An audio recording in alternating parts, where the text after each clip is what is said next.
Hey, it's Johnny Magic from Johnny's house. Look, we've got you covered with the hits and what's going on in the city beautiful. And Mark, he's got everything you need to know in the sports world, with maybe a touch of sarcasm. This is the Beat of Sports with Marc Daniels. Happy Wednesday, everybody. Welcome to the Beat of Sports. I'm Marc Daniels. Fritz Vasquez over there. Glad you're with us on FM 96.9 AM 740.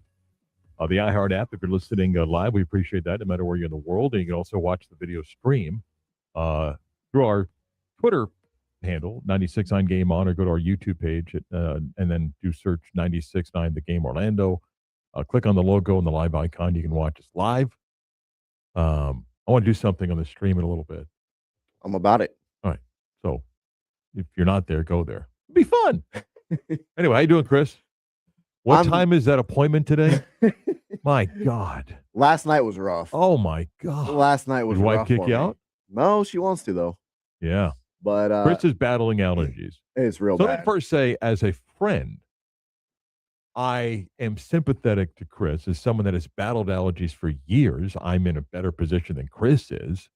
But he's having a really bad stretch here. This is the worst it's ever been. So hard stop. Next paragraph. But I can't stand him when he comes in here at 8:30 in the morning and he just he's like booger face. We all went to school with a kid that was booger face. He's 8 or 9 years old. He constantly let everybody knows. He never used a tissue. He wiped his nose on his shirt.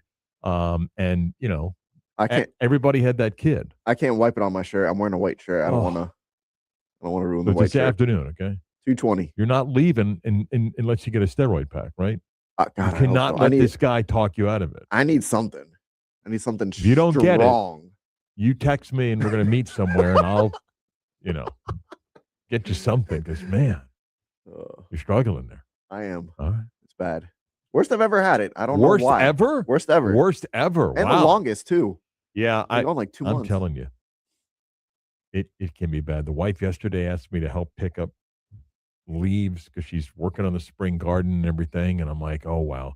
I put the mask on because I'm just going to be putting my head into oak leaves. And, yeah. But did it? I'm fine. It's good. And here we are. I mentioned earlier tonight, and I was honored that I was invited. The Orlando Sentinel has invited me to be part of a sports forum tonight that is happening at / Distillery and Blending House in Winter Park. It's free. You just got to sign up at the Sentinel. If you go to OrlandoSentinel.com RSVP, like important people like Steve Hogan of Florida Citrus Sports and Jason Siegel, the Great Orlando Sports Commission, like they should be doing something like this. Then it's Bianchi, former Sentinel colleagues of Mike's and columnists George Diaz and Brian Schmitz. And I haven't seen Schmitz in years. Looking forward to see that. Talk to Brian, see George every once in a while, and myself, the past, the present, and the future of Orlando sports. Yeah. It's the who's who. Next thing you know, Steve Wilco show breaks out. Yeah. He's having a baby with his cousin. Oh, God. So that'll be tonight at 7 o'clock. It's free. So if you want to get out and enjoy the location and catch us talk some sports, that'll be tonight. So honored to be asked to be a part of that. So looking forward to it. Was over in DeLand yesterday, UCF and Stetson played baseball. Your routine 3-hour, 55-minute, 15-pitcher midweek game. Whoa. Gotta love it. Oh, man. Yeah. But driving back last night, and traffic was like non-existent, but an almost dangerous situation develops. Uh-oh. On the way back, there's no reason to use the express lanes. There's no traffic, okay? It's clear sailing, okay? But they have, I guess, closed the express lane, which I think you pick up Lake Mare, I think, is when you can start picking it up again. Okay. And they have the cones and the yellow flashing lights. And some guy, and it was, I'm going to guess, 150, 200 feet in front of me, hits the first few cones. Like either A, do you not know that the lane is closed and they go flying? Fortunately, he quickly realized that could have been a major situation. Probably on a cell phone. I don't know, but like, whoa. Yeah. People don't pay It took me attention. like an hour to get out, which was fine. I mean, traffic at 3 o'clock was a little bit, but coming back, we're cruising home. It was fine. Good. On our program today, Keith Smith will join us for his weekly basketball visit. Magic lost again last night. We'll touch on that when we come back. And also, Kevin Clark's going to join us of ESPN. Kevin's coming on to talk about a scholarship that he has set up for his dad who passed away a few months ago, and longtime uh, professor lecturer at UCF and with the Sentinel for many, many, many years.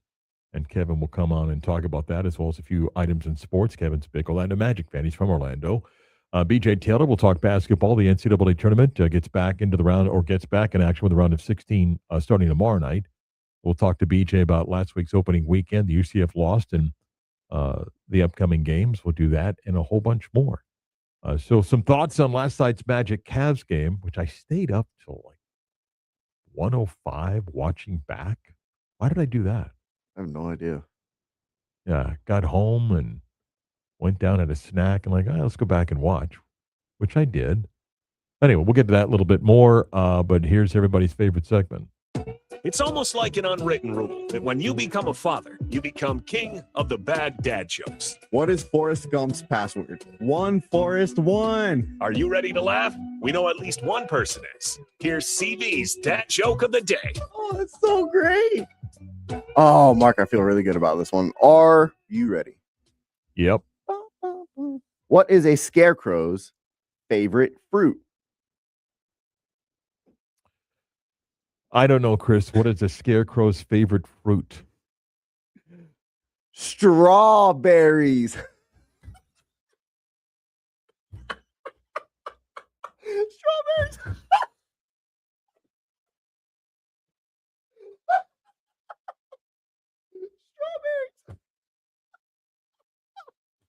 You're fired up on that one, huh? Strawberries. You're thinking, man, I'm bringing it. I'm throwing cheese. Here comes 98, right? Strawberries. Wow. There you go.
This is the Beat of Sports with Marc Daniels.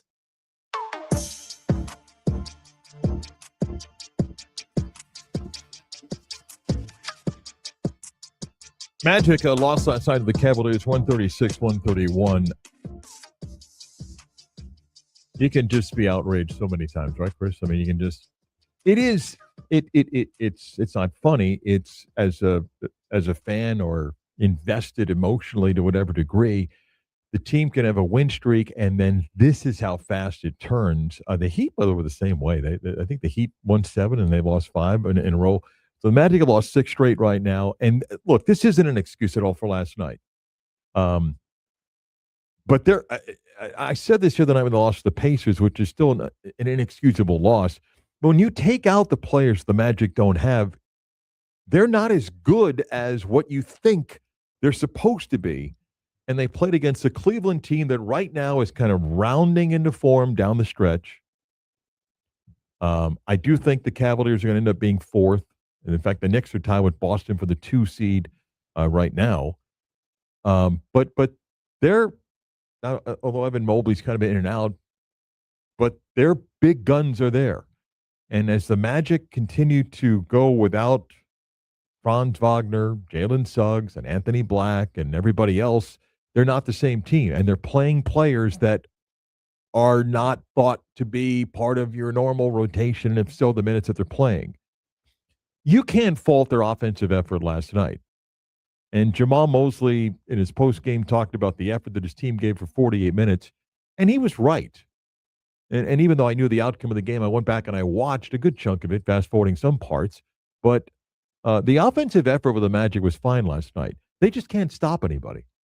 Their defense the last 10 games is among the worst in the NBA, and they've lost some key defensive players during this stretch of injured players, and they can't stop people. And Cleveland put 72 first-half points on the board last night.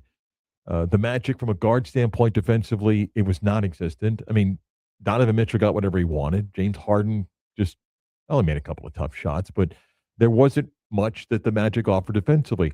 And when you're one of the weakest shooting teams of the NBA, you got to work extra hard if you're just going to outscore people. So right now, nothing's good when you've got a losing streak like the Magic have.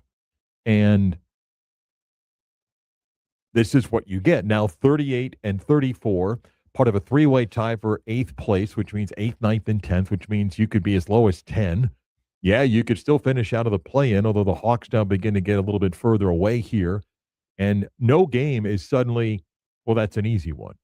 Not for the Magic. Even the Kings, who got blown out by Charlotte after what Indiana did, who knows what that game's going to be. So it can easily be a game that you're outraged by and scream. Nothing's going to change as far as the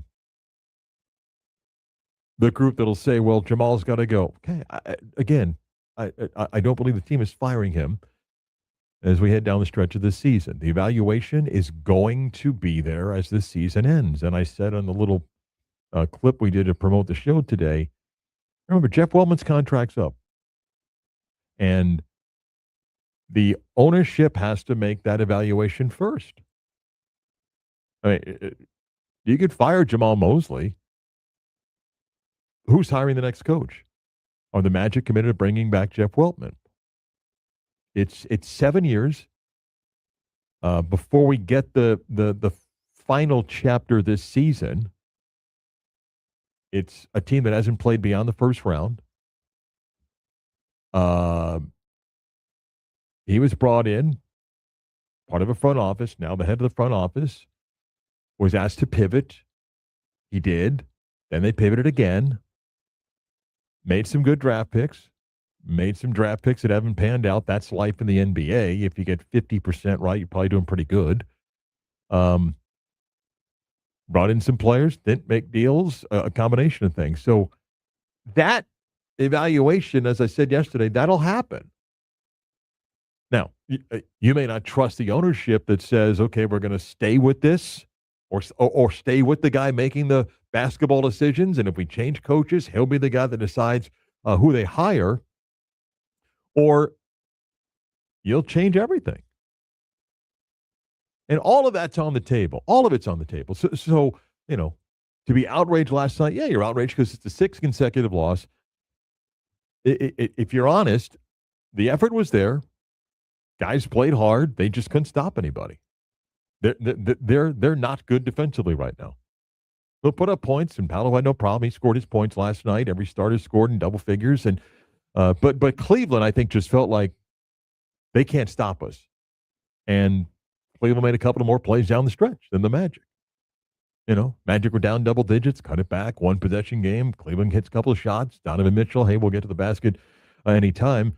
And late in the game, kind of sums things up when the Cavs have a 3-point lead and the Magic are trying to get a stop, get the ball back, and Donovan Mitchell does go absolutely uncontested to the basket. Just nobody comes to defend him, gets by the first line of defense and the second line of defense and gets the basket. Kind of summed up the night. 72 first half points and not much change in the second half. And if you can't stop people, then you have to outscore people, and it's hard for this team to outscore people. And actually, offense hasn't been Orlando's problem in games since the All-Star break. It's just defense. There are periods during the win streak they played pretty good defense, but now they're not playing defense. 10 o'clock hour, WY, Jim Orlando, WJR, HD2, Cocoa Beach. The Beat of Sports, Marc Daniels, Chris Vasquez producing over there. And the fan position, because I always believe this, fans fit in 3 categories. There's those that are way out there that are never happy, will never be happy, want everybody always fired and everybody always traded, and every team has that. Then there's another group of fans that they're fans, they're happy, go to games, and it's okay, try harder next time. And then there's another group that I think is more sensible, and I think that group is very, very frustrated for everything that you can think of. They're frustrated because of injuries, and when guys come back, how it's derailed another season for the Magic, and it is part of their history. And that history goes back to the early days of just how many times you thought there was going to be this run of a team that you thought was built to ascend and get better, and injuries come along and derail seasons, plural. Before you even get to the criticism of Jamal Mosley and Jeff Weltman and deals that they could make and didn't make and everything, it's another year where you're just like, this guy's hurt, that guy's hurt, who comes back? And yeah, but you can't reverse that. So you can scream about the coach, you can scream about the GM, you can scream about the players that are playing, you can scream about the injuries. That's all of it in a big pot. And man, it turned quickly. I mean, it looked like, man, these guys are playing well and got this win streak, and if you can get Franz back, then, and man, that's how fast it can turn. And body language said a lot. You watch that game down the stretch, the Magic are trying. You got guys out there that would not be part of your rotation if everybody's healthy. There was a Mo Wagner appearance last night for 5 minutes in the basketball game. But they couldn't stop the Cavaliers, who did whatever they wanted to do late in the basketball game. More on the Magic and the NBA coming up with Keith Smith in just a little bit. Let me play something for you, Chris, that went a little viral, that caught the attention of some people. So the Falcons put this out of Tua on a FaceTime call. And he gave an answer to this question. Your teammates, can you just give us some insight into, what it was like last season in Miami and how that might have shaped the season that you had? Yeah. I don't want to get too much in depth with things that were going on, more so in terms of players to coaches than it was players to players. But it was unique in a sense. It was unique. Unique in what way? In a lot of ways. We'll go to Terrence Moore. Chris? That's awkward. Yeah. Like he's not gonna give it up. He's not gonna. No, but it's vague, but he's saying a lot while saying a little, and it's a little bit dangerous. But here's what I'm trying to take out of it, or not trying to, what I take out of it is that it sounds to me like his teammates turned on him a lot more than his coach did. That his teammates were over him. I don't think I'm picking that up. No? Okay, let me go back. Maybe I'm wrong. What it was like last season in Miami and how that might have shaped the season that you had? Yeah. I don't want to get too much in depth with things that were going on, more so in terms of players to coaches than it was players to players. But it was unique in a sense. I still think and maybe it was the defense or turn on. I still think that he looked around and didn't see what any franchise quarterback needs to know is it's not just the offensive huddle, it's the sideline and it's the locker room that's the unequivocal, can't deny leader. And I think he realized that I don't have their support. I don't know why they would turn on him. I think some people were frustrated about, well, particularly on the defensive side. I think you're frustrated at times with the offense about lack of production and performance. Yeah. And I think he may be like a lot of guys where is it genuine or is it, I'm saying the right, that like Russell Wilson, even in Russell Wilson's prime, he was still viewed as the guy that carefully selected every word and it was just robotic. Like I said about Derek Jeter. Derek Jeter, when he played, was a great player, but every answer was robotic.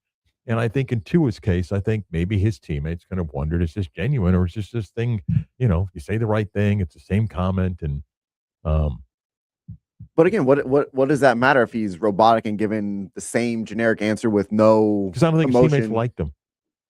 But again, why? I just think a combination of stuff that may be fair or not fair, whether the injuries, performance, whether it's fair to blame him for the reason why the team wasn't winning. I think it comes to the territory being the quarterback. Like I can see players turning on Jalen Hurts when you go multiple games without completing a pass in the second half, when you're hogging all the touchdowns from the 1 yard line with the But tush Chris, there push. was a time when Miami, and it's unfair to go back to the 70-point game against the Broncos. Everybody goes, well, remember that? Yeah, it was a one-off, okay? Yes, they had the number one offense for a period of time, but there's also a lot when it just became the 3-yard pass. Remember the 3-game stretch where he averaged like in air yards, like 3.9 yards? And I think that probably wears on you, especially if you're on defense. And okay, well, at some point, receivers got to get open. Tyreek Hill was, after the first year wasn't really all that healthy. I just think he's a hard guy to like. I think he's a He hard guy to doesn't like. do. I don't understand that. He doesn't do anything. Like he's not the kind of guy who's like going to divide the locker room. No, but I think he's Russell Wilson like. And I think guys like that are just hard to like. Doesn't mean you can't be a talented player. And if you're great, then it kind of offsets that stuff. So you just want guys to have a personality, not be robotic? Yeah. I think that matters. When you're in, and I never played the National Football League, but I think when you're in those environments where the locker room, and guys talk about all the time, is almost as important as what you do in the field, that you've got to fit in. You got to be one of those guys. You could be wired differently. But I saw like Brady's wired differently, and it's unfair to compare to arguably the ready to do it. But I still think he had respect in the locker room, and he was still one of the guys while being wired differently. Well, Brady was the undisputed leader of that team. Yeah, where Miami can't really point to anyone and say that's the undisputed leader of the team. Supposed to be him. Supposed to be him, but it's not. I mean, even in Dallas, up until maybe this past year, you didn't really have a leader. Like Dak wasn't that leader kind of a guy. Maybe that's why your team doesn't play into January. No, I think that it's not the only reason, but I think sometimes it matters. And again, he probably would say, well, maybe off the mic and one-on-one, if I trust you, I can give you all the stories. And my guess is a lot of his teammates would say, well, that's his point of view. And maybe it's part of several reasons why he's elsewhere. So then did these players, did they have issues with Mike McDaniel? Oh, I'm sure a lot of guys on defense did. I'm sure a lot of guys got tired of the whole press conference thing that just became a circus at Yeah, times. it was a running joke. Yeah, well, I think at some point when you're not winning, those little things bother you more. When you're winning, you don't care. But when you're losing, then it bothers you a little bit more. Keith Smith's going to talk some basketball with us when we come back. If you're on the stream, we're going to pop over there, do a little show within the show. If you're not, you can join us. Go to the YouTube page, 96 The Game Orlando. Click on the logo and the live button, or get to us on Twitter, 96 on Game On, and catch the stream there. We'll come back and talk hoops with Keith Smith next.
Hello. All right, I want to play a game. Okay. But if you're on the stream, you have to participate as well. Okay, so in the comment section, outside of ripping us, okay, it's I'm going to play a name game. So I'm going to give you a name, Okay. and you have to take the last name and come up with another name. Okay? Okay. It doesn't always have to stay in sports. And then it ends when somebody can't think of the name. Okay. So if you're watching on the stream, you got to type in a name that works here, okay? Let's do it. In honor of opening day, I'm going to give you a few names, then see how this goes. Okay, Aaron Judge. So I need to come up with. Well, I'm going to help you. Like Judge Judy. Okay. Ready? Okay. Now I understand. Judy Garland. Darius Garland. That's where I was going. Okay. So now, Darius Miles. Darius Washington, former local basketball player. Let's go. The game also needs to have, because I played this before, you can't do a first name more than 3 times. Okay. So what was the last one? Washington? I did Darius Washington. Darius Washington. Let's do Leon Washington. Leon Lett. Nice. Leon.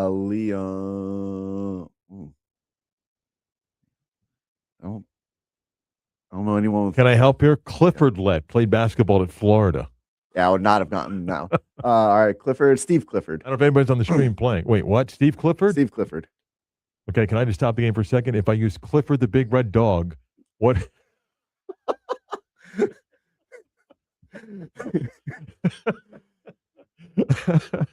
All right.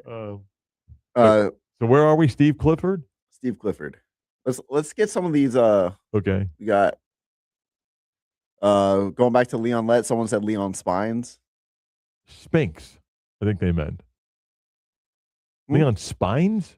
Who's Leon Spines? I think they meant Leon Spinks. Maybe. We got Leon Redbone. I like that. For the Leon Washington, someone said Claudel Washington. Claudel Washington. Yeah. Uh, I'm someone, back to Clifford the Big Red. What now? someone said Dog the Bounty Hunter. Wait, did we have a hunter? What did we get? Oh, no, Clifford the Yeah. Big Red Dog. Yeah. That person might, I mean, yeah, I'm sorry. Okay.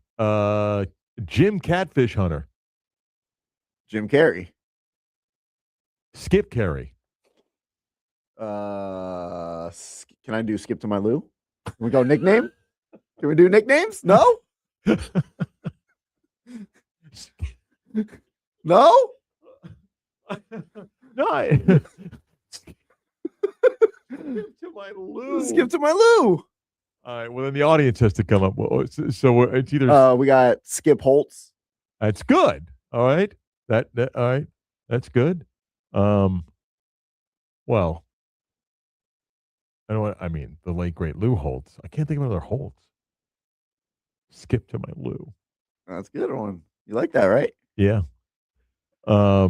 Wait.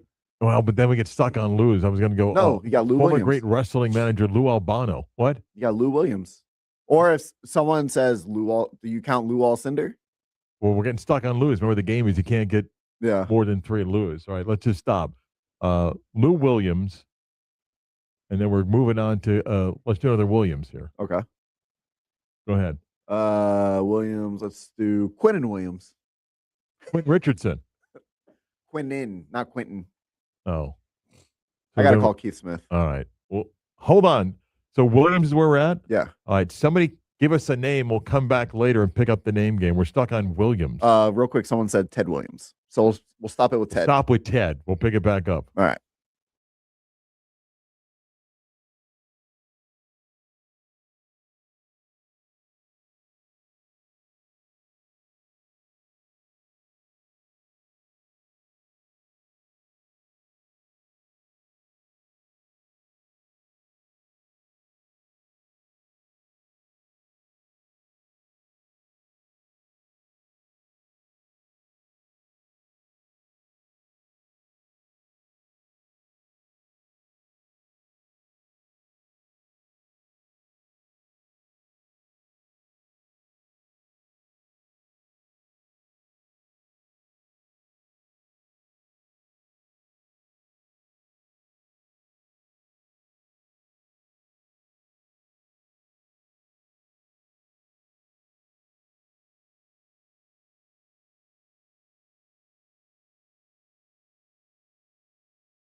Time to talk basketball with Keith Smith.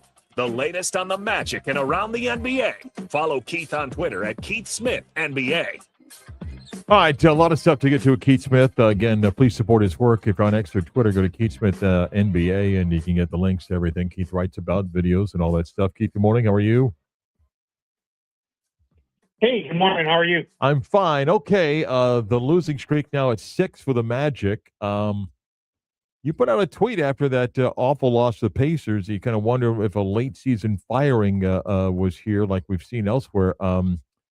Look how fast a 7-game win streak's become a 6-game losing streak. So give me your thoughts on where the Magic are at and where they might be going here. Yeah, we've been talking for a long time. I don't ever campaign for anyone to be fired. These jobs are hard to get. There's families involved and all that. But last year we had a new precedent set. The Denver Nuggets, the Memphis Grizzlies, 2 teams that were heading into the postseason, they fired their coaches very late in the year. We've never really seen that before. That was something that was extremely surprising, and it didn't result in any kind of great results for those teams, but it was something they did. And with the Magic, I think this is just where we're at now. I think this team loaded up to try to go for it, try to put themselves in contention to be a finals team, and it hasn't worked out the way they wanted to. And as the old saying goes, you can't fire all the players, so you start with firing the coach, and then they'll move on from there. I think they're going to give this core group at least one more year together with a new coach, and then kind of start to examine things. But I think we're just down to the final last weeks here of Jamal Mosley leading the match. Let me ask you though, who will make that decision about the next coach? Because Jeff Weltman now, I think, is an interesting question too. He's got a contract coming up. Sure. Yeah. I mean, that's the question. I know there's some within the fan base that are starting to get very antsy about the front office as well and feel like, hey, like, what are we doing here? And I know people feel like Paulo just re-signed, or they've signed an extension that'll kick in starting next year. But there are a lot of people who very much realize how that game is played now, right? He signed. So now it's, all right, I signed, but if I'm not happy in a year or two, I'm going to ask for a trade. And I think Magic fans are very wary of, we don't want to start all over again. Like, we do not want to go through another rebuild where, all right, what we got out of this was a couple playoff appearances and a couple first round eliminations, much like happened with the Vucevic and Fournier and Gordon led teams. And that's not where they want to be. They want to be actual real contenders. And I think it's, starting to look at, all right, well, if the coach isn't right, is the front office making the right decisions? I know there was a lot of excitement of, all right, they finally cashed in assets. They went and got Desmond Bain, but then the trade deadline didn't offer really anything. It was very, very quiet. And this team is extremely expensive now going forward for what they are. I think just about any kind of changes are on the table, except I do think they're going to give that core grouping of Banchero, Franz Wagner, Bain, and Suggs at least one more year together. Because you can tell a lot of that is we haven't seen those guys healthy. What does it look like when they all get 40, 50, 60 games together? Okay, 2 bounce passes back to you, though, to follow up. One, there's no guarantee that group's going to be healthy based on what's happened the last couple of years. So can that really be the strategy? And then a follow-up, without trying to bait you towards a certain answer here, taking into account the injuries the Magic have had, what to you stands out as the one or two valid criticisms on Mosley and the staff this season, considering who they've had to play with? Yeah, to your first question, you're absolutely right. There's no reason to believe that we can count on health. With Jalen Suggs, he is an extremely talented player, but I also believe he's a guy who is constantly going to have something. And what you're going to see is, and someone who covered the Celtics for a long time, lived through this with Marcus Smart, it is in a position where at some point you have to just say, all right, you're going to sit for a week and let this nagging injury get healthy. And we're going to manage your minutes and we're going to do these things because you got to save the player from themselves. I love Jalen Suggs, but I don't believe Jalen Suggs has a second gear. I think it's 100 miles an hour at all times, and that's how he plays, and that's going to lead to injuries. And then Franz, this is 2 years in a row.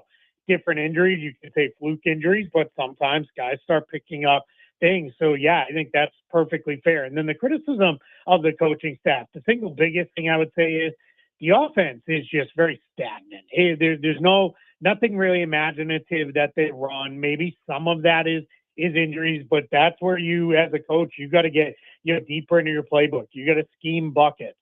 They've been unable to get this team to play faster, to run. When you have Paulo Banchero, who's a fantastic ball handler and passer, there's no reason this team shouldn't be able to rip and run off the boards on a regular basis. There's no reason we should see these guys play slow, get into the half court, and then when teams can defend them, that's where the lack of shooting shows up even more. Even a guy like Wendell Carter, this is a guy who, when he came into the league, one of the biggest things that was sold on him was this guy's a good passer. That's all but gone missing.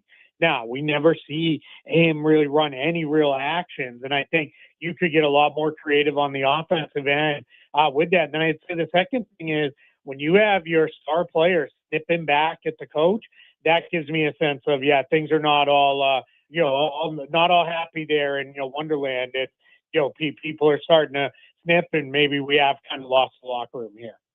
One last one. People can throw names out. If the Magic make a change at coach, is it a good pool? Is it an average pool? Is there one standout name? I mean, there's some guys that may become available now. We often look at that in college sports about what might the cycle be, but do you think it's an attractive job based on the young talent here, and is it a good pool? Yeah, I mean, I think if you're looking at it, what you sell a good candidate on is, hey, the team has been a playoff team for the last few years, because they're gonna. I think they will make the playoffs. They're at least going to be in the play-in tournament. That's not in danger.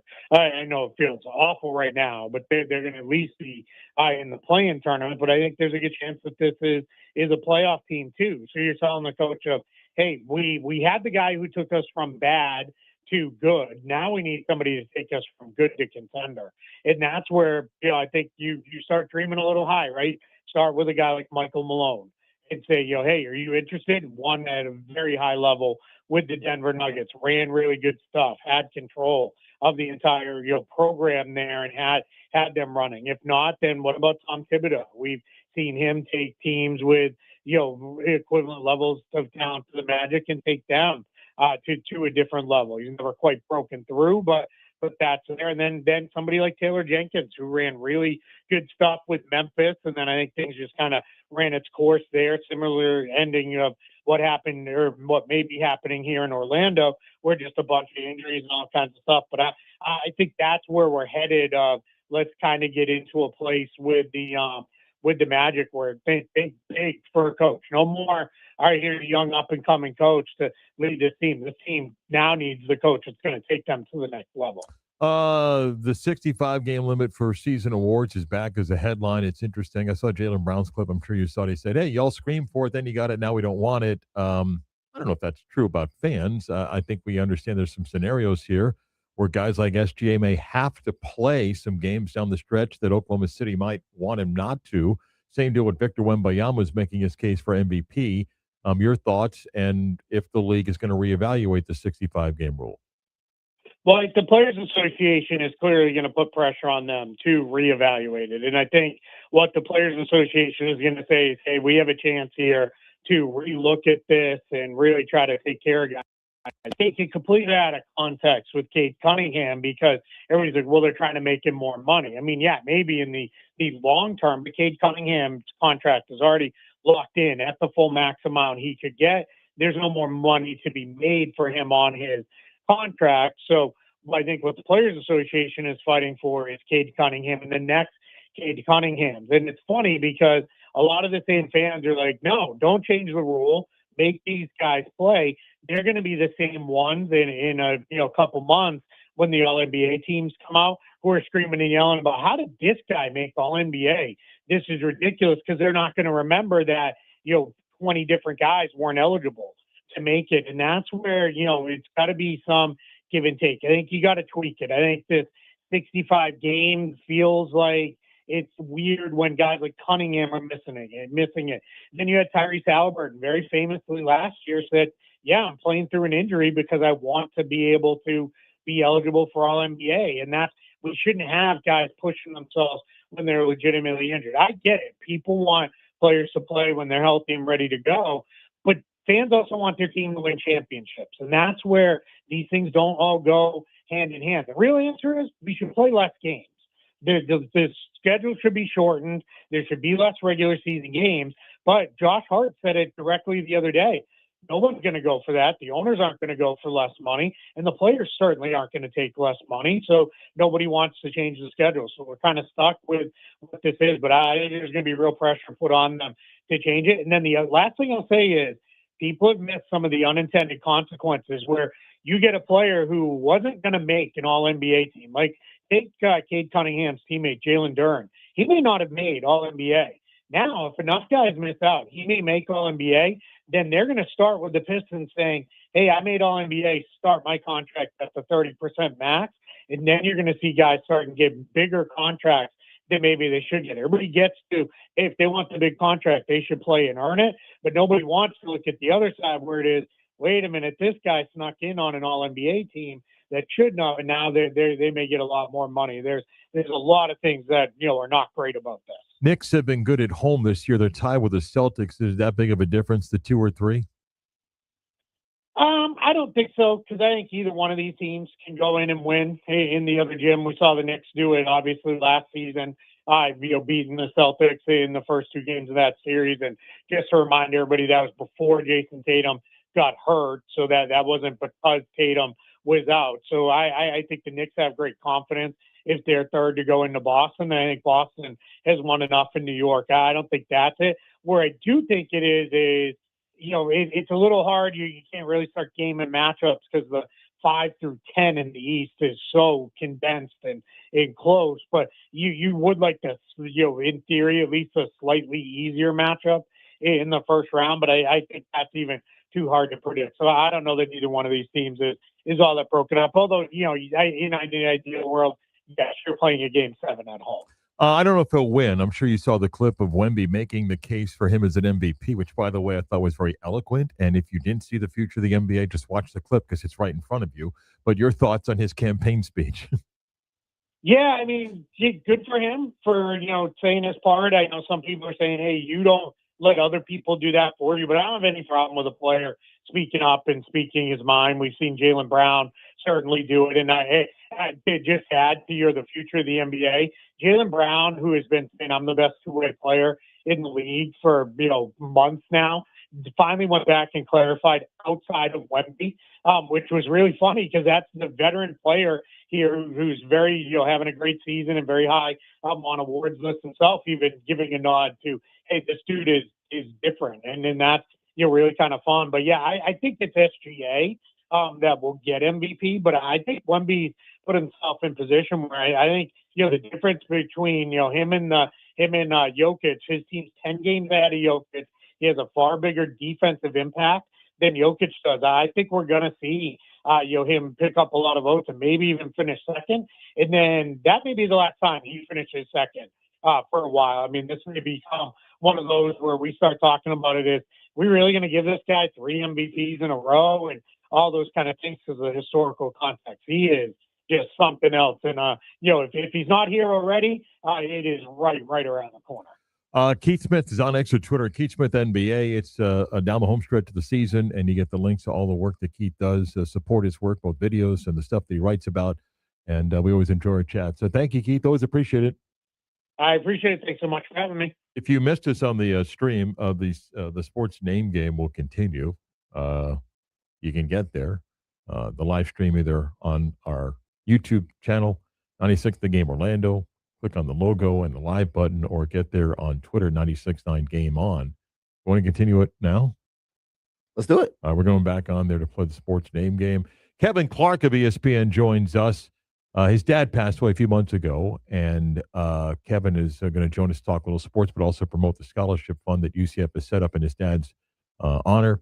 And Jim Clark lectured at UCF for years and worked at the Sentinel for a number of years as well. And Kevin's going to join us to talk about his dad and some sports. We'll do that next.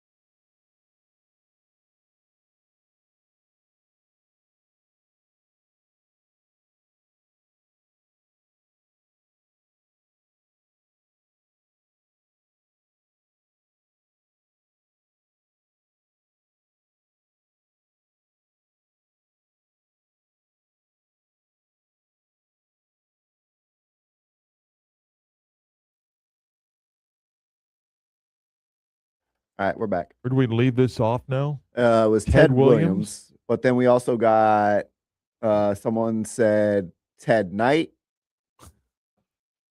Yeah, so the deal is you got to take a first and last name, continue, and then you can't get stuck on the same name 3 straight times, and the game's supposed to end. So we ended with Ted Williams, and we're going, what, Ted Knight? Ted Knight, and then we had another one on the stream say Bob Knight. All right, so let's say Ted Knight, and then we're going to Bob Knight. So then I'll say Bob Ross. Yeah. Okay. I can go a few different directions. David Ross. Okay. Big Papi, David Ortiz. Um, ooh. Uh, Tito Ortiz. Mm. Tito O'Neill. There's not a Tito O'Neill, is there? That's- What do you want to go with here, pal? You said Tito Ortiz. Next, he's going to go Fernando Tatis. Like, no. Oh, that would have worked. No. So what are we stuck on? The Tito Tito Ortiz. or an Ortiz? Yeah. Okay. What do the audience said? Tito or an Ortiz? Tito Fuentes. Tito Fuentes. Okay. Wait, can I go Daisy Fuentes? You can? Well, now we're stuck on a Daisy? Miss Daisy? Like driving Miss Daisy? Yeah. I don't think so. Why not? No. Let's No? get back to Fuentes. Well, David Fuentes. Oh, so we're back to David again? Yeah, David Fuentes. David Johnson. Davy Johnson. That's like someone said Daisy Dukes. Then I can go, wait. Oh, okay. Then I can go Jamie Dukes. And you can't say Dukes of Hazzard.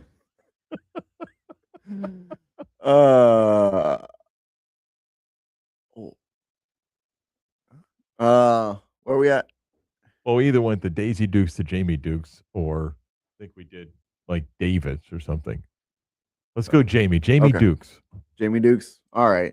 Bianchi will love this one. Jamie Eisenberg. My former neighbor? Yeah. CBS Sports? Yeah. Wow. I didn't know he was your neighbor.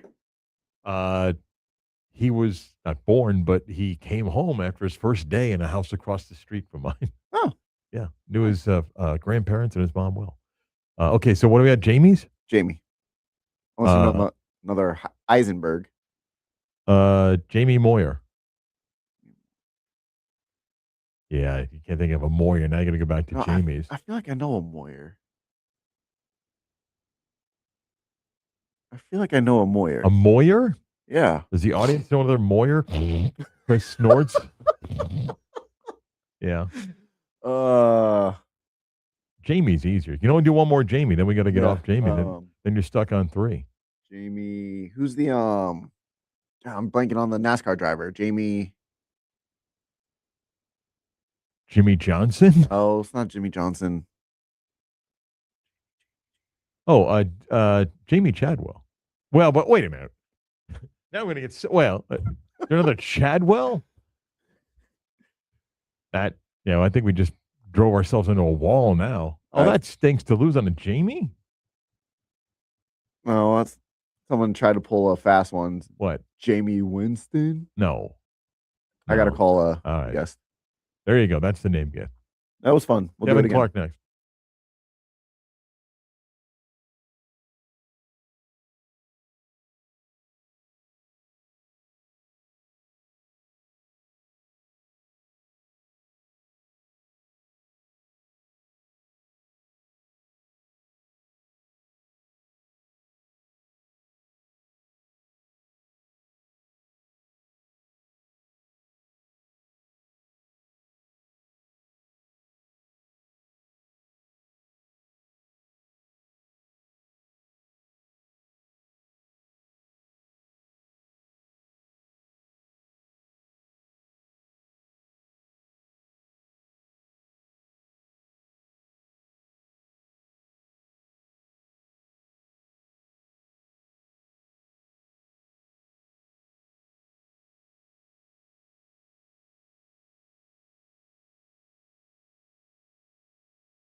Hey there, it's Chad and Leslie from Magic 1077. And if you want real sports updates, keep it here on the Beat of Sports. Chad, I give real sports updates. No, you don't, Leslie. Nobody likes your sports updates. You don't even know your sports updates.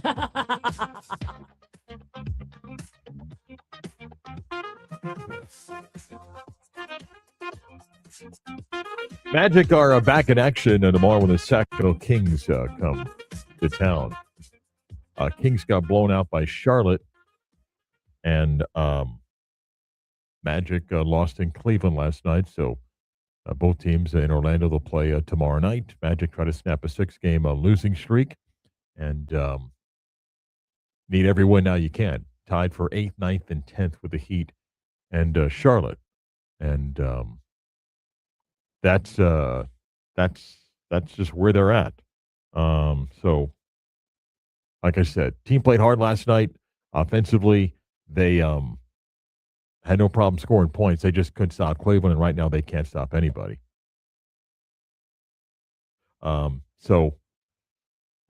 Keith Smith, interesting stuff. Keith, he thinks that, and I don't argue. I mean, you're seeing what's happening here with the Magic, that if they cannot fix things, that, Jamal Mosley, and not just him, but I think for Jeff Weltman, the ownership has to decide what they want to do. If we get to that point, can they fix things? Can they get healthy? Can they get some guys back in the course of the next couple of weeks? I guess, but you win 7 straight, everything's going great. But then you lose 6 in a row like they have, and suddenly everything goes the other way. And that's where the team is at. And, then you start doing body language, and you're watching stuff like Paolo, and after a game, he's frustrated. There's no question about it. But he's not just frustrated at Jamal Mosley. He's just frustrated because I don't care what player you are. Even in your early 20s, every year that you don't either get better, get closer to what your ultimate goal is, you're frustrated. I mean, if you're on a bad team and hey, this is, we're rebuilding. Like Chris, do you think a guy like Paolo looks at other young stars, for example, like Wemby, and that team has 3 top 5 picks, kind of like the Magic, young guys, and they're an NBA contender, right? Well, it helps when one of your stars is 7 foot. But the point is that that's a young team that they've leapfrogged Orlando. Okay. And then you even look and go, wait a minute. The Hawks have leapfrogged us? So, I think stuff like that bothers you. I think, you're frustrated internally, but you're also frustrated by looking around going, man, we should have been here. Instead, we're here. So you can be bothered by the coach, you can be bothered by the losing, but I think you look around and it's just natural to look and see other teams and go, well, look at what's happening, in San Antonio. Kevin Clark does great work. You see him on ESPN and all of his podcast, and Orlando's always been special for him because it's where he spent a good chunk of his life growing up.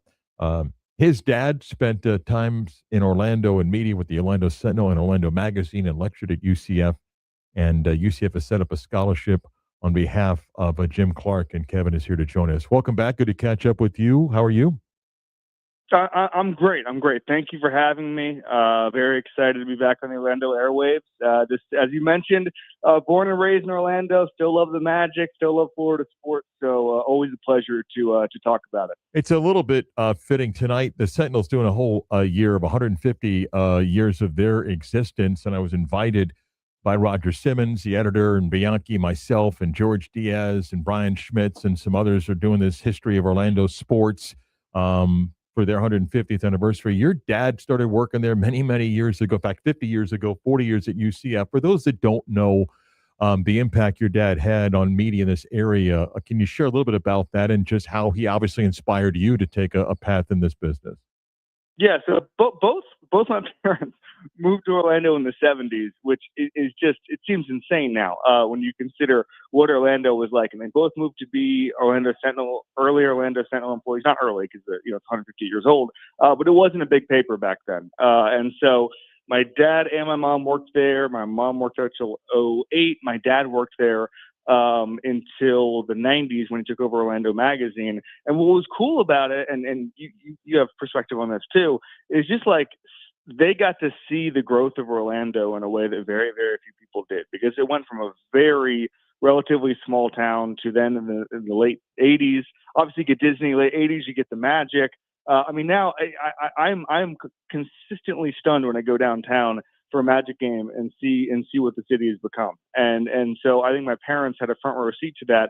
And also they documented it really well. Like my dad at Orlando Magazine did an awesome job of just capturing the growth and what the city was becoming and the arts and the culture and things that I don't think either of them had any idea were going to come. I mean, the idea that they even have an NBA team now would have been crazy in the early 70s. And so my dad has a huge part of that. And he also loved, this is the other thing, he was a history professor at UCF, and he was a Florida history professor. And he wrote books about Florida. He loved the state of Florida, and he loved all the possibilities of it, and how much growth there was and all that stuff. And so for him to, I mean, he passed last year. For him to see what Florida became, I think was really, really, really excited him, and was a huge part of the story. A scholarship fund is set up, and share what a student has an opportunity here at UCF that they're offering. Yeah, so the scholarship is going to be, we're going to raise as much money as we possibly can. If you want to, go to my socials at by Kevin Clark. And then we're going to, I mean, it's a very simple cause. We're going to pay a student tuition if they love history and they write the essay and they qualify for it and all that stuff. The details are going to be sorted out as far as how to get that scholarship by the time once we raise the money and go from there. But we're just right now, it's UCS doing a giving pledge until April 9th, I think. So we're doing a fundraising drive as part of that for the James Clark Memorial Fund. And then it's going to be for students who love history. As I said, like my dad had a lot of passions, sports being one of them. Huge football fan, loved to watch college football, but the biggest thing in his life was history, especially towards the end. He just loved sitting there and reading his books, writing his books, and teaching the classes and all that stuff, and being a huge part of the community. So we wanted to pay that forward. He would have wanted to pay that forward, and we're going to give kids an opportunity who love history to go to UCF with some financial relief here. If you go to dayofgiving.ucf.edu, you can also get access to how you can click on and help. And also, as Kevin mentioned, follow him on X or Twitter, which is by Kevin Clark. The Magic, near and dear to your heart. I know your dad enjoyed the Magic. What do you make of what's happened here? After winning 7 straight, life comes at you fast, and they've lost 6 straight. You got a coach on a hot seat. You got a star player wondering about where they're at. So your thoughts, the Magic from a distance, or what? Yeah, no, here are my thoughts, is that 2 weeks ago, I was moving heaven and earth to figure out how to get down to Orlando for a playoff series. Yeah. And now I'm trying to get childcare and talking to my wife about it. And now I'm wondering if we're even going to win a game in the play-in. We went from, I live in New York, and I was hoping they would play the Knicks in a 4-5 or a 3-6. And now I'm just praying that they win a game the rest of the way. Not to sound like Jim Morris Sr., but I'm not even sure they can win a game. I'm baffled by it. I think injuries are an excuse to an extent, just because we just haven't seen what the team looks like with Franz. But to lose to teams that are tanking, you not only lose to the Pacers, you almost lost to the darn Wizards, who are going out of their way to not win anything, and let Bam score 83 points. So to me, probably time for a coaching change. I just think that they do. I joke with this a lot, but they do a lot of things that poorly coached teams do, and that's usually not a coincidence. The way they close games, the rotations, the fact that even when they play really well, we saw this in Miami a couple weeks ago. They let teams in the back door in the fourth quarter because of, I think, the way that they just finish games, which I think comes down to coaching. And so I'm baffled by it. I really did think. I mean, the one thing I'll have to say is that the front office crushed the Desmond Bain trade. I mean, that was awesome. And without Desmond Bain, I don't know where we'd be. And to me, the biggest thing is that there's a proof of concept where there's talent there that maybe because of Paolo, because of Desmond Bain, because of what Franz Wagner can be in that offense, that I think you're going to be able to get a pretty good coach if you made a change. This is not 4 or 5 years ago where you're just begging for anybody to come. I think there's proof of concept that this team can be an Eastern Finals type contender, can be kind of a top 2, top 3 type of seed if everything goes right. And so I'm looking for a coaching change and frankly, hoping for it. Be careful. Here come the Sacramento Kings to town next. The no game is easy. Let me pivot to football, and of course, you can catch Kevin's "This Is Football" show podcast and all the good stuff there. The Dolphins, new leadership, make a deal to bring in Malik Willis, and yet seem to be taking away his toys. What do you make of what is happening in Miami with a new era? I don't understand it. I don't like it. So there was that morning there where it looked like everything was going to be rolling in one direction, which is they're ripping the Band-Aid off, they're taking the salary cap medicine, they're getting rid of Tua, they're clearing the decks and all of the big contracts, and then they're going to take 2 years and clear the decks and take what was it, $150 million in dead cap space. Okay, that's how good teams start their rebuild. And then later that morning, after they let go to Tua, they give Malik Willis that deal. And I'm saying there's a couple things there. Number one, I don't think committing to any quarterback at that point is a good idea. I think what you're trying to do is lose a bunch of games, go after an Arch Manning next year, a CJ Carr, a Darian Mensah, somebody like that. And then you're also it's not even fair to him. You're not able to evaluate what he's supposed to look like in an offense with no talent. And then you take the one guy you do have to throw to in Jalen Waddle and you get rid of him a couple weeks later. I think it's mixed messages. I think that it's not smart for really anybody, including Malik Willis. If I'm Malik Willis, I'd rather have gone to the Jets. I'd rather have gone to Arizona where there's better receivers to throw to. So it's a little bit baffling. I know there's the Green Bay connection. I know that at least there's a floor as far as what you want to see from a quarterback. He's a high-level athlete. But I just think that that's the one misstep so far with the Dolphins. Two final ones, and I'll let you go. And Kevin Clark's with us. We'll tell you again about how to get involved in support of the scholarship named after his dad out at UCF. Are you buying more stock in the Jaguars, and particularly Trevor Lawrence, or holding the need to see more? Probably need to see more. But listen, I was really impressed with Liam Cohen year one. And by the way, I mean, and this is a small thing, if they had committed to the run more against Buffalo, I think they would have won that game easily, like blowing them out. I think Buffalo was the worst outside run defense team in football. They were crushing them on the outside with Tootin, and then they started passing the ball and getting away from it. So that's one of those things. I don't want to see that again. That could have been a coaching point that could have been improved easily. But I need to see a little bit more. I think that division is a little bit tricky. I think the Titans are going to be better this year. I think the Texans defense is always going to have a floor that's really high. But I was so impressed with what Liam Cohen was able to do. I didn't like letting Devin Lloyd walk at linebacker. I think he's really good. We'll see about Travis Hunter and what he can do this year. I would have played him at cornerback full-time last year, so they're transitioning more to that. So year one was impressive. I'm just not ready to put them on what I would call tier one of contender status in the AFC. Here's my last question. My wife and I are among the millions that became F1 followers during the pandemic. There we go. And my fear is, and my wife is very concerned, Kevin, is the run for Max and Red Bull over because it's non-existent to start the season. Now we have the odd schedule. We're going to have so much time off after this race. But was Toto Wolff a genius waiting for the 26 car? And has the run for Max and Red Bull come to an end? Give me reason to be optimistic to some degree in 26. I don't know if I can give you reason to be optimistic. Toto is a genius. There was a lot of skepticism about him the last 2 years, and he was obviously waiting it out, and that's what the greats do, is they understand when to pounce. I don't know. I mean, the cars have been so weird this year. There have been so many teams. I mean, Aston Martin can't even go through a straight without injuring their guys because of how much the car is bouncing. The only thing I can think of is that the cars are so weird right now that there's some mid-season regulation change that ends up dramatically shifting everything. Other than that, you asked me about buying or holding on the Jaguars. I'm selling my Red Bull stock. My wife is not going to be happy.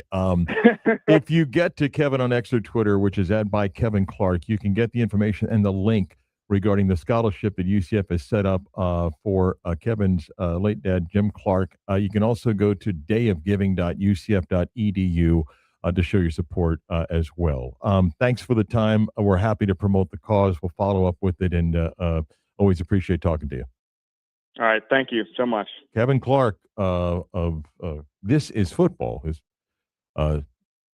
podcast with Omaha Productions, and Kevin, Orlando guy, still loves his Magic and passionate about that. And his dad was a icon in the area. I mean, all the years the Sentinel and Orlando Magazine became Orlando Magazine because of Jim Clark. I mean, he was a powerful person and broke stories and gave out awards and things like that. And Jim Clark was an influential guy. And Kevin obviously picked up the juice to work in media through his family.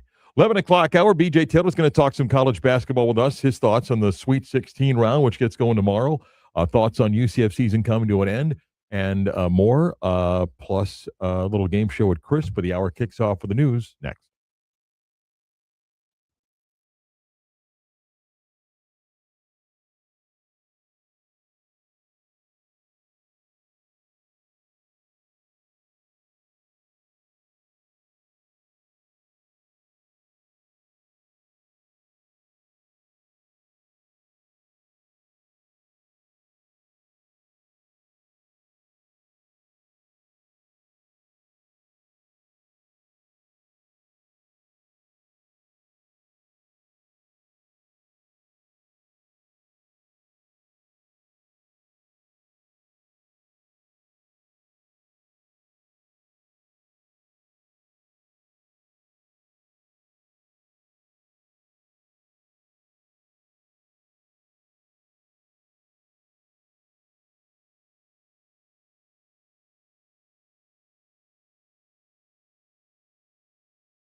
Let's really do the news. Yes. Now it is time to do the news. But now it's time for the news. 11 o'clock hour, WYJM Orlando, WJR, HD2 Cocoa Beach, Orlando Sports Center. Marc Daniels, the beat of sports. Magic lost their sixth consecutive game last night, 136-131 to the Cleveland Cavaliers. More than a lack of offense, the Magic were able to score. They just can't stop anybody right now.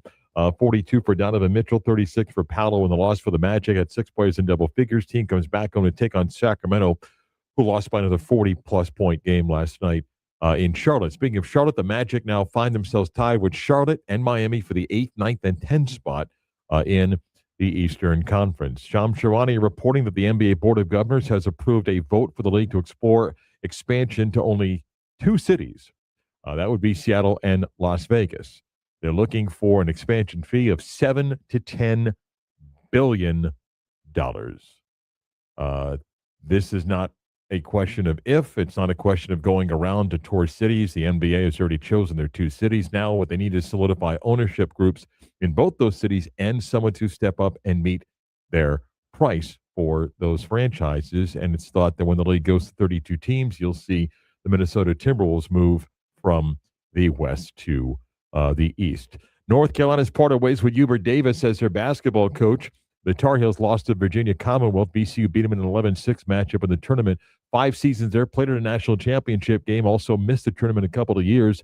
Lots of speculation about who might be interested in that job. People throwing Billy Donovan's name out there. Brad Stevens has made it clear he's not interested and does not wish to be considered a candidate for the job. Your job is only as good as the actual pool of candidates that's out there. That is correct. Yeah. Which, even though you're one of the most historic brands, who's realistic? Meanwhile, Scott Strickland, the Gator athletic director, didn't mention North Carolina and his coach, Todd Golden. He just said that he believes Todd's very happy and he wishes other programs success that are trying to fill a vacancy. He did express that he's expected to reach another extension with Golden. That would be 3 extensions in 3 years. I got no problem with Todd Golden making as much money as he can, and if he and his agent are going to get more money from Florida, good for him. He has 5 years left on a contract. And if you're Scott Strickland and you believe he doesn't want to go anywhere, then why would you pay him more money? Guaranteed. He's already one of the highest paid coaches in the country. If he tells you, well, the Carolina job is open, then remind him what his buyout is and give him suggested names of moving companies, because then he doesn't want to be your coach. And when ADs today tell you, well, it's about money and we need, well, you know. Chris, what do you make of this? This is Sonny Dykes, football coach at TCU. Josh Hoover was the starting quarterback for 3 years. Now he's at Indiana, who replaced Fernando Mendoza for the national champion Indiana Hoosiers. But here's Sonny Dykes about his former quarterback. Stats are stats. And I think, you look for us, and I think Josh started 31 games here as a quarterback, and we turned the ball over 40. He turned the ball over 42 times in those 31 starts. Oh, damn. Woo.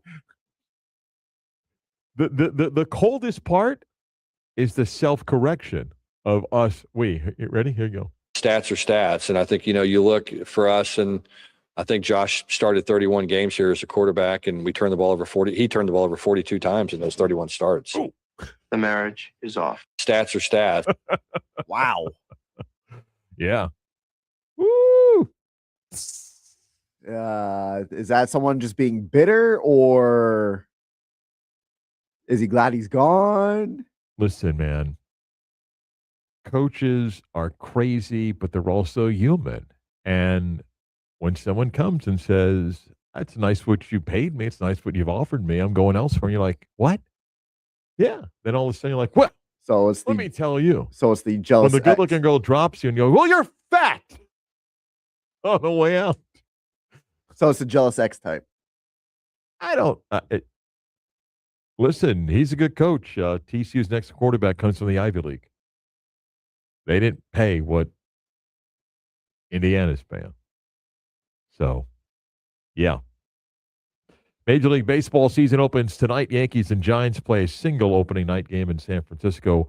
If you're going to look for it, I'll help you out. It's on Netflix, tonight's opening game. Nothing says opening day of baseball like Netflix. But we gave that away years ago when we took the Reds from being the traditional opening game, and I have to accept it. on me to accept it. Which, by the way, at this Sentinel thing tonight, we talking like how late? I got a little ball game I want to get home and watch here. What are we looking at? You gotta. You feeling all right? If it's like 8:20 and we're still going, and maybe tap out. Irish goodbye. Could be. I got a call. Hang on 1 second. You want me to call you? I'll call you. No, just I don't want to be looking up and it's 9:20. One final question. No. You had one final question about 2 hours ago, there, buddy. Yeah, Yankees and Giants tonight. Then more teams open up on Thursday and on Friday for the new Major League Baseball season. College basketball round of 16 gets going tomorrow. BJ Taylor, the CBS and ESPN college analyst, joins us. We'll get his thoughts on the first weekend of the tournament, what he likes coming up in the round of 16, and who he thinks can get to the Final Four. Hubert Davis out of North Carolina, his thoughts on the Knights who lost against UCLA and finished up the season. He talks hoops with us next.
If you're listening on FM 96.9 or AM 740, we thank you. If you're on the iHeart app, we're glad you're with us, no matter where you are. If you're watching on the video stream, thank you. You can access that via Twitter, 96.9 Game On, or go to the YouTube page for the station, 96.9 The Game Orlando. Hit the logo and the live button. You can access it live or on playback whenever it's convenient for you. We always enjoy our chats, and we're doing it throughout the tournament with CBS and ESPN college basketball analyst B.J. Taylor. He joins us on behalf of Loyal Source. They got a great event coming up. I want you to go to DerbyDayOrlando.com. It's DerbyDayOrlando.com and learn about the awesome charity event that they're doing with the Golf Classic on Friday, May the 1st at Eagle Creek Golf Club, their Derby Day Party, which is going to be at UCF's Bounce House. It also tells you about the charities that they're involved with. And BJ's here on behalf of a Loyal Source. Welcome back. How are you? I'm doing great, Mr. Daniels. Thank you for having me back on. How's your week going? It's great. Doing awesome. I'm doing good, man. It's a beautiful day. Yes, let's go back last week. Let me start first. I said this, and you played this game at the high college level. When you play a game and you feel like you played as good as you can and you lost, you can accept it. Doesn't mean it makes it easy. But UCF didn't play a great game and lost to UCLA, and that probably stings. Your thoughts on that game against the Bruins? Yeah, I think to start off, there was always we said before the game, there's two versions of this UCF team. There's the one that won some of the biggest games that they had on their schedule, knocking off Kansas, knocking off Texas Tech, beating BYU at BYU handedly. And then there was the UCF team that also lost to, some of the teams that weren't contending for the tournament in the Big 12 and, the Oklahoma States and West Virginia's teams who all missed the tourney there. So that version of UCF, unfortunately, is what showed up against UCLA, right? 17 turnovers in that game, too many turnovers to win a tournament basketball game in March Madness. Only 38% from the field, didn't shoot the ball well from outside. So, I think trending towards the end of the season there, we saw some of these signs, but we were hoping that would be every time it was a bad game, right? West Virginia, well, hopefully that's the last time they play that bad. And Baylor, hopefully it's the last time they play that bad. And Oklahoma State, hopefully it's the last time they play that poorly. And then it just turned out to be more of a real trend than just an anomaly. The Gators lose in the second round against Iowa, which I thought was a fascinating game on so many levels because Iowa's best players 0 for 9 from 3. The pace, the Gators aren't putting up 100, and yet they rally from down double digits. And I thought once Florida went up by 3 or 4, I thought, okay, they're going to win by 11, but Iowa somehow finds a way. And then you go through how this all goes down with the finish where Todd Golden has fouled before in a situation up 2 because he wants to control the ball for a final shot. The question is, why did they press? And then also the last possession for Florida. As a guy with a ball in his hands, if you're going to go on the baseline, you better know where you're going with the pass because it's going to get clogged up quickly. Take me through the Iowa-Florida game and the two end plays and how you saw them. Yeah, so the final sequence, the idea of pressing full court is we're going to force the opposing team to use time in the backcourt, which makes it harder for them to get a clear look once they get closer to their basket, all right? The issue with that is the name of the game when it comes to defense is staying between the ball and the basket. I know that sounds very simple, but that is what everybody's taught.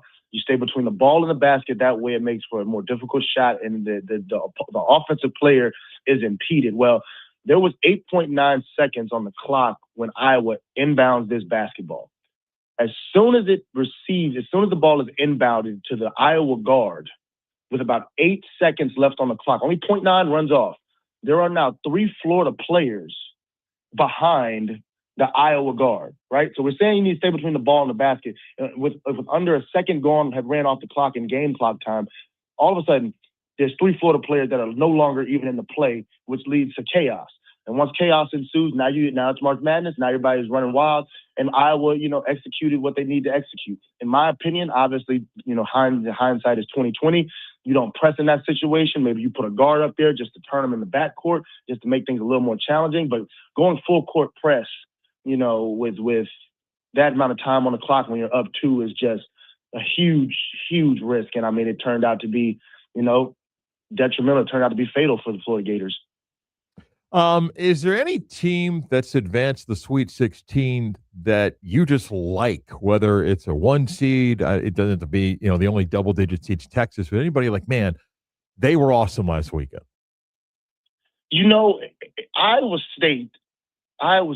Once Joshua Without Jefferson went, yeah. Exactly, Mr. Daniels. Without Joshua Jefferson, I mean, this is obviously, a Big 12 team that, UCF sees a lot throughout the year. But the fact that Taman Lipsey, their point guard, a guy that's been a 4-year player at Iowa State, he's from Ames, Iowa, I believe, had the best game of his career over the weekend in their win over Kentucky. He had 26 points, 10 assists, 5 steals. For that guy to step up in that moment when his team needed him most to play the best game of his career, and he absolutely did it. Iowa State, is a team that even without Jefferson, they have a matchup with number 6 Tennessee that is winnable for them. It will be difficult, but that is winnable for them. I was just really, really happy to see a guy like him in the era of the portal and all these guys transferring and going different places for their own personal reasons. For a guy like him from Ames, Iowa, to play his best game in the round of 32 when their best player goes out with an injury, that was absolutely incredible. 3-1s left with Florida out. Which has the toughest matchup? You've got Duke against St. John's. You've got Arizona that's going to play Arkansas, and you got Michigan, who's the other one that's advanced. They have Alabama. Which of those three you think is the toughest round of 16 game?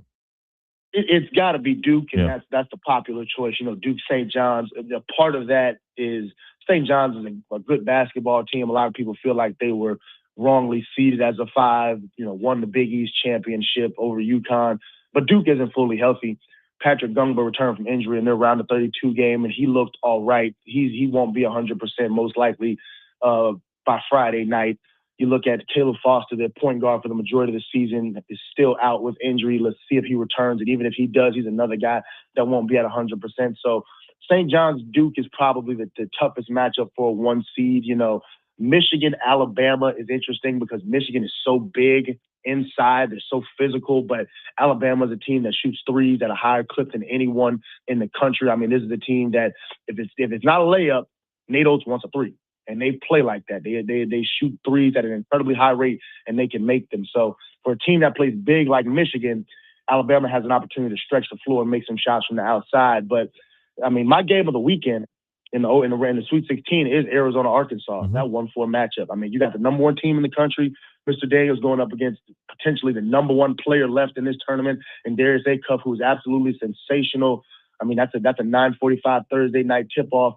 If you're at home and you can stay up for the first half, you should do it. You won't be disappointed because that is going to be absolute cinema. It's going to be an incredible basketball game. Yeah, it's a really interesting guard matchup. Acuff can do so much, and Arizona's just, big, tough, physical, but really talented guards. It's a really intriguing matchup. What's your thoughts? Hubert Davis is out at North Carolina, 5 years, went to the finals, missed the tournament a couple of times. It's a standard that's hard to reach for those that just think at Carolina should always go to the Final Four.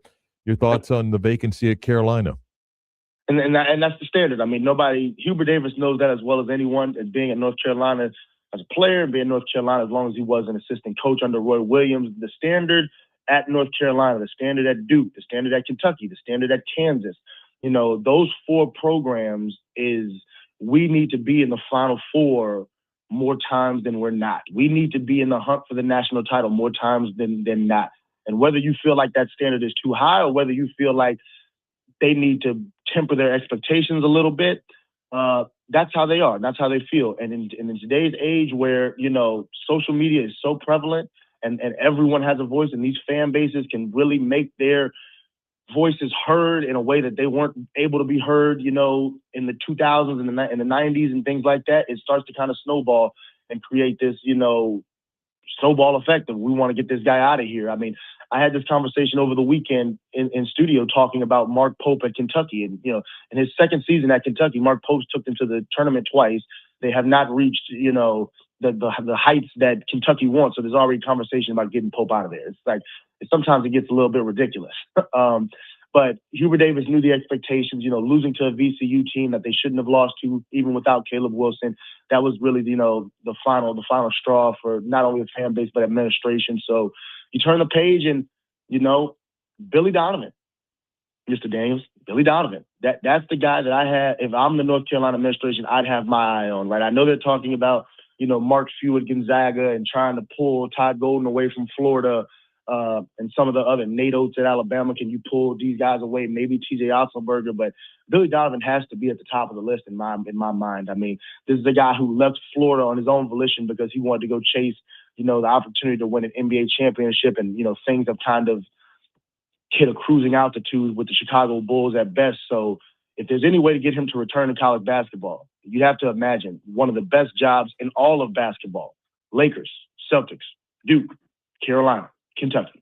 Those are the 5 best jobs really in basketball. You'd have to imagine that he'd heavily consider returning to leaving college, leaving the NBA to return to the Tar Heels. I want to ask a question. My producer, Chris Vasquez, and I, over the last several months, we've talked about this. Chris is a guy that rolls his eyes if you mention Darren Peterson's season at Kansas, because it's not a question of talent. You can watch the talent. It's availability. It's about everything else that came with it. So as someone that covers this game on a daily basis, and I was telling Chris, and I want you to share your own words, and Chris, if I'm speaking for you, chime in here. Do you think a year like Peterson had makes some coaches pause and think twice about going after players like that? I said no, because the obsession of winning, it's not going to stop coaches of paying whatever X is, because those players are hard to come by, and coaches understand I got to live with what might be the headache of it. I don't think a year like Peterson had makes people go, I don't know if I want to pay X and deal with that. Your thoughts? Well, I agree with you. Players of his caliber are going to continue to be recruited heavily, and they're going to continue to be able to, I don't know if you want to call it charge or demand whatever their NIL price is and their pay-for-play price is, because they are that exceptional of talent. I mean, this is a guy you're talking about who's a top 3 pick. He's a guy who obviously has had his flaws and his ups and downs and his issues throughout his time at Kansas with the ailments, whether it was the cramps or the flu or the hamstring or the ankle or he's just not feeling well, or he's playing the first half and now he's sitting down because he had a good first half. Obviously, those things are all causes to pause for NBA teams. I don't think they're going to be as much causes to pause for college basketball coaches in these programs, right? Kansas is another one of those teams that has the highest standards in the land, and they still made it to the round of 32 against the St. John's team where they only lost the game by a bucket, right? So this is the Kansas team that very well could have been in the Sweet 16, even with everything that has gone on with Darren Peterson. And 95% of programs across the country would take that result for their season. Listen, I passed a kidney stone Friday morning and still did the game. I don't want to hear about your cramps or anything like that, okay? I didn't miss anything. I was there Friday night when the ball went up, okay? So I don't want to hear anything. Yeah, no, I'm totally with you. I agree 100%, Mr. James. I mean, and there's certain things, the cramps and the flu, and obviously nobody's in his body, so we can't, explain how he's feeling. We can't feel what he's feeling. But when you cramp up, usually it's something where they try to work you back into the game, right? You're on the bike. They're trying to get you back in. The flu, if you have the flu and you have a little bit of a sickness or whatever, unless you're just hurled over the toilet and just can't move, any kind of real, hard-nosed competitor is going to give it to go. And I'm not going to say Darren Peterson's not one of those guys, but there was an issue where when he checked out of the game, there was never any push to get back in the game. And that was always the concerning part. Like, how do you feel that bad to where you can't even try to get back in the game? So that's where a lot of people went, well, he's choosing when he's checking out and when he's done. I don't believe you played. I mean, I know who you played for in college, but can you share at least what you think it's like to play for Mick Cronin or Dan Hurley, I guess to some degree Pitino, just the coach that will bark at the player nonstop, that we on the outside do not know what that relationship is like, because the majority of players that play for those coaches tell you why they're so good for them. Can you share what that's like when we on the outside see the guy that never stops yelling? Yeah, so that's a great question. 4 years, Mick Cronin was at Cincinnati, competed against them for 4 years. Kelvin Sampson, 3 years when he was at Houston, sophomore to senior year. And then Dan Hurley, our senior year at UConn, he had just took over in his first season. What I'll say about those guys is they're extremely intense. They say a lot of four-letter words that you don't like to repeat, that you wouldn't want to repeat in front of your children. Park? What'd you Dogs? say? they say Stop? They say a lot of Okay, things. go on. Yeah, I'm sorry. They say a variety of things that that you would go, oh my goodness, cover your ears, son. But their affection and their affinity for their players behind closed doors is second to none. And I know that can seem contradictory or seem like that's not the case on the outside, but one, a lot of these players know that these coaches have their best interests at heart as a player. Number two, there's ways that they build these players up in a way that makes them feel like, wow, coach really believes in me. So when they're being barked at, it's not so much of a, oh my gosh, I think you're a horrible player. Players receive it as, dang, I'm letting coach down. He knows I can be better, and I know I can be better, right? And that relationship has to be built behind closed doors. I mean, Calipari is another one of those guys that will bark and scream at his players. He did an interview yesterday where he mentioned, or he did a press conference yesterday where he mentioned how he brought each and every one of his, starting players and his rotation players into his office and just gave them a hug and said how proud he was of them and how they deserve to go to the Final Four and all these sorts of things that, again, you don't see these things, but these are the kind of things that happen behind closed doors that when Calipari is standing up and barking and yelling at his players, there is a relationship there that exists that isn't just solely about berating, his team, their teams. BJ Taylor, are you doing CBS HQ this weekend again? I'll be on. We'll be on and working. Please check his work down there, of course, throughout the year on ESPN and CBS. He's here on behalf of the good folks at Loyal Source. They provide healthcare technology solutions to help all sorts of families that have different needs, and they are celebrating a big Derby Day event. DerbyDayOrlando.com. It's DerbyDayOrlando.com. A golf classic on Friday, May the 1st is at Eagle Creek Golf Club. Then a big Kentucky Derby Day party is on Saturday, May 2nd. Over the Bounce House at UCF. Go to DerbyDayOrlando.com to learn about the charities involved and all the events they've got going on. Good catching up. We'll do it again. I appreciate it. Yes, sir, Mr. Davis. Thanks for having me on. BJ Taylor, he won't call me Mark. Won't do Respect. it. Won't do it. Did I at least present your question? You did. Right? Okay. You did. Yeah. And you're going to have a hard time convincing me otherwise. Maybe it's just me being hard-headed, but you can't tell me that the results on the floor, as well as his production. Chris, I don't think it's 100% of coaches would take the player. I still think a majority of coaches at that level, that you can sign a guy like Peterson, the majority will accept the other stuff that comes with it. But I don't think it's 100%. For example, I don't think Darren Peterson, and I'll just name some guys right now, I don't think Darren Peterson could have played for Dan Hurley and Tom Izzo. So, because I think not just the yelling part of it, I just think it's a different environment. Not that Bill Self's not a great coach; he's a Hall of Fame coach. I just think different guys. I'm not quite sure he could have played. Well, no, I know he couldn't play for Kelvin Sampson. So are these coaches the ones that you're saying he couldn't or wouldn't play for? Yeah. Are these guys that are going to push you hard? Oh yeah, and yes, and I so don't. He's soft. He's not mentally tough. Well, that might be unfair. I just think that while there were a number of teams interested in Darren Peterson and willing to pay the price, I'm giving examples of not everybody. I think there's certain coaches that would have said, not here. I'll win without you because I'm that confident in the culture and the players that I am bringing in that I'm not going to cater to that. Doesn't mean Kansas was wrong. They didn't get beyond the first weekend. But I don't think everybody would take him. You'd have a hard time convincing me that regardless of the talent, that's just too much of a headache. Well, too much of a headache. Again, there still was a pretty good market for him. And I think he pretty much caused Bill Self to retire now. That's not true. It was a false John Rothstein account. Not saying Bill Self won't do that, but somebody put out a fake account. Do a little game show with Chris. We come back on the Beat of Sports.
We live in a interesting time, man.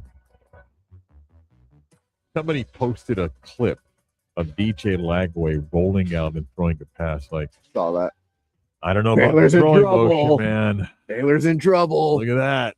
See what he did in the rollout right there? In camp in March. Right, without knowing the drill or anything. Like, man, look at that. Look what he just did. It's going to be a long Can we season. get out of this deal now? What do we It's gonna got? be a long season for Baylor. Yeah. What do we do? Let's play a little game show with Chris. All right, Chris. What do we got? Buy or don't buy? Buy or don't buy? Okay. All right. For example, buying that Joe Flacco gets at least 4 starts in Cincinnati this upcoming season at the age of 41, signing a 1-year deal for $6 million because as much as I love Joe Burrow, he won't stay healthy. You know what? I'm not buying it. Not buying it. I think Joe Burrow is going to play at least 15 games. So that would give Joe Flacco at least 2 opportunities to start. But I do think Joe Burrow will be healthy most of the season. And thus, I'm not buying Joe Flacco getting at least 4 starts. Buying or not buying, despite a season that's not going well, he still has a number of years left on his contract. Buying that Billy Donovan will listen to North Carolina. I'll buy it. I think he'll listen. And take the job at North Carolina. Yeah, that was a nice long pause. I think he'll listen. He's won championships at Florida. I still think he wants to try and make it work in the NBA. I think he'll listen. But, I mean, my God, the college game is so much harder now with the transfer portal and the pay for play. And I did have a little birdie that told me, who knows Billy Donovan quite well, don't believe the hype. Billy's not exactly happy because the Bulls are not having a good season, and he, the fans and media, but he's got so much money. And while it sounds good, he's had calls every single year about going to college. Well, that's not North Carolina. Kentucky called him before they hired Mark Pope. So, again, I'll buy that he'll listen, but I don't think he leaves. I don't think he goes back to college. Buy or don't buy, the Dodgers will win a 3rd straight World Series. How can you not buy it? Stop it. Stop it. Big news for the Yankees today. Garrett Cole's only on the 15-day IL, not the 60-day. Excuse us. No, I mean, the Dodgers are loaded at every position. They're so deep in the rotation. I don't see any reason why they probably won't win 120 games in the regular season, and then they'll breeze through the playoffs and coast to another World Series. Buying or not buying, and I asked Keith Smith this question, either Mike Malone or Taylor Jenkins, 2 guys that have coached in the NBA, will be the Magic's head coach next year. Could be somebody else. Could be Jamal Mosley. I do think Jamal Mosley's probably on his way out. God, that loss to the Pacers is just so bad. Well, here come the Kings. I do think Mosley will be gone after this year. I don't think it's one of those 2 guys. I don't think it's Jenkins or Malone. Buy or don't buy, Jeff Weltman won't make the decision because he won't be here. I'll buy that. I think he's done too. Ooh. I think the Magic, it's going to be a complete front office rebuild. Buy or don't buy, ABS, the automatic ball strike system, will be hated by everyone the first weekend of the baseball season. We tend to hate these things a lot at the beginning. Always, right? And then we kind of figure it out and we're like, you know what? This isn't so bad. So right. It'll be destroyed this weekend. Yes. Right? So I'll buy it's that. Crazy. Stopping games and it doesn't work and the strike zone, it'll get torched this week. I'll buy it. The thing that's going to throw people off is the fact that, only pitchers, catchers, and batters can challenge, and whether or not did you get help from the dugout to challenge a pitch. Which you're not allowed to do. Yeah. So I think that's you have to make your challenge immediately. Within 2 seconds. Yeah. I think that's going to throw a lot of people off because it's going to be at the ump's discretion whether they feel whoever got help from the dugout. Right. And you know what else we're also going to hate by the time? Just the weekend is the clips of, well, the ump got it wrong. Oh, yeah. I could have made that call. Yeah. We get to look from the front, not the back. Buy or not buying? Max Crosby is going to be a Raider the entire 2026 season. I'm buying it. I don't think the Raiders are going to move off of the draft compensation that they want. And at this point, I don't think anyone's willing to offer it. I don't know what the Ravens were doing or thinking. They completely sabotaged, I think, the Raiders and Max Crosby. And I think Max Crosby will be a Raider for the upcoming season. Buying or not buying? Daniel's theory yesterday after we had Belton Brown on from Team USA Flag Football, that the event this past weekend has opened the eyes of NFL stars who will become more like ambassadors and support the current Team USA versus the NFL saying, no, we want our guys to play. I'll buy that. I think it'd be smart for the NFL to become ambassadors of Team USA and the flag football team. We don't need NFL stars playing flag football. I mean, again, there was kind of some mishaps. You know, Joe Burrow's knee wasn't looking all that sturdy. Could you imagine if Joe Burrow, Josh Allen, and Jamar Chase, any one of those guys gets hurt doing flag football? It's not going to be well. It's not going to go well for anybody involved. So, no, I think there'll be more ambassadors than they will actually trying to play. Buying or not buying? The Super Bowl in 2 years in Atlanta does not have a set date because the National Football League is going to A, get their new TV deal in place, and B, give you 18 games. Yeah, I'll buy it. There is going to be an 18th game coming, whether it's next year, I guess, or the year after. But it's coming. We all know it is. Regardless of if the players want it or not, they're going to love making more money, as everyone does. So an 18th game is coming. It's just a matter of when. Buy or not buy? NBA owners will immediately, with seconds, once ownership is chosen for Seattle and Las Vegas, vote to accept the deals because and I'll split it in half, the projected $7 to $10 billion expansion fee, if I meet you halfway, it is $567 million for each NBA team. If you get two teams with an $8.5 billion expansion fee, every NBA team makes $566.67 million. Where do I sign? Yeah. Yeah. I mean, there's no explanation needed. $567 million divvied up over, or two each of the 30 Every existing NBA team teams would make $566.67 I think they'd be okay with that. Yeah. I think they would be okay with that. Yeah. So I buy that. We'll come back, put a wrap on the Wednesday show, tell you about tomorrow's program next.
Time for the latest news, gossip, trends, and off-the-wall stories.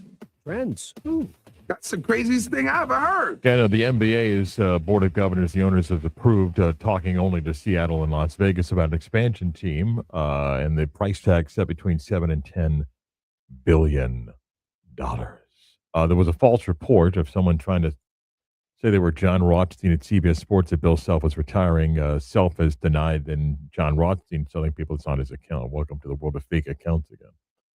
Yeah. I don't know. Dealing with Darren Peterson, I'd want to retire too. If you missed any of today's program, go where you get your favorite podcast. Type in the Beat of Sports on demand, subscribe, and listen when it's convenient for you. You can also catch the video stream when it's convenient as well. Go to the YouTube page, 96 in the game, Orlando. Click on the logo, then the live button, and you can watch the show back anytime it works for you. Thursday show tomorrow, a lot of stuff. Magic back in action, Sweet 16 round, baseball opening days. So we'll talk to you then. Chris, have a good day. Hopefully I'll have some steroids too. You better. Chris produced. I'm Marc Daniels. We'll talk tomorrow for the Beat of Sports.